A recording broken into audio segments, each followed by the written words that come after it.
അംബേദ്കർ അംബേദ്കർ അംബേദ്കർ അംബേദ്കർ എന്ന് ആവർത്തിച്ച് പറയുന്നത് ഇപ്പോൾ ഒരു ഫാഷനായിരിക്കുകയാണ്. അത്രയും തവണ ദൈവത്തിൻ്റെ പേര് പറഞ്ഞിരുന്നെങ്കിൽ 7 ജന്മങ്ങളിലും ഇവർക്ക് സ്വർഗം ലഭിക്കുമായിരുന്നു എന്ന അമിത്ഷായുടെ പരാമർശമാണ് കോളിളക്കമുണ്ടാക്കിയത്.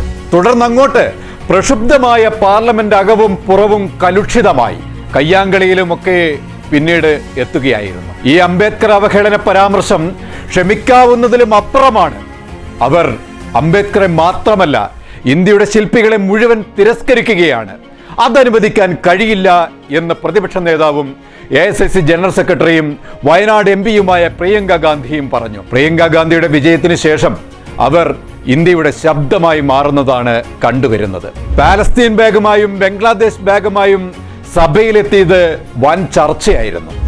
ന്യൂനപക്ഷങ്ങൾക്ക് വേണ്ടി ശബ്ദമുയർത്തിയും ജനശ്രദ്ധ ആകർഷിച്ചും രാഹുൽ ഗാന്ധിയുടെയും പ്രിയങ്കയുടെയും ഇടപെടൽ കോൺഗ്രസിന് ഒരു പുതുജീവൻ തന്നെ കൈവന്നു എന്നതിൽ യാതൊരു സംശയവുമില്ല.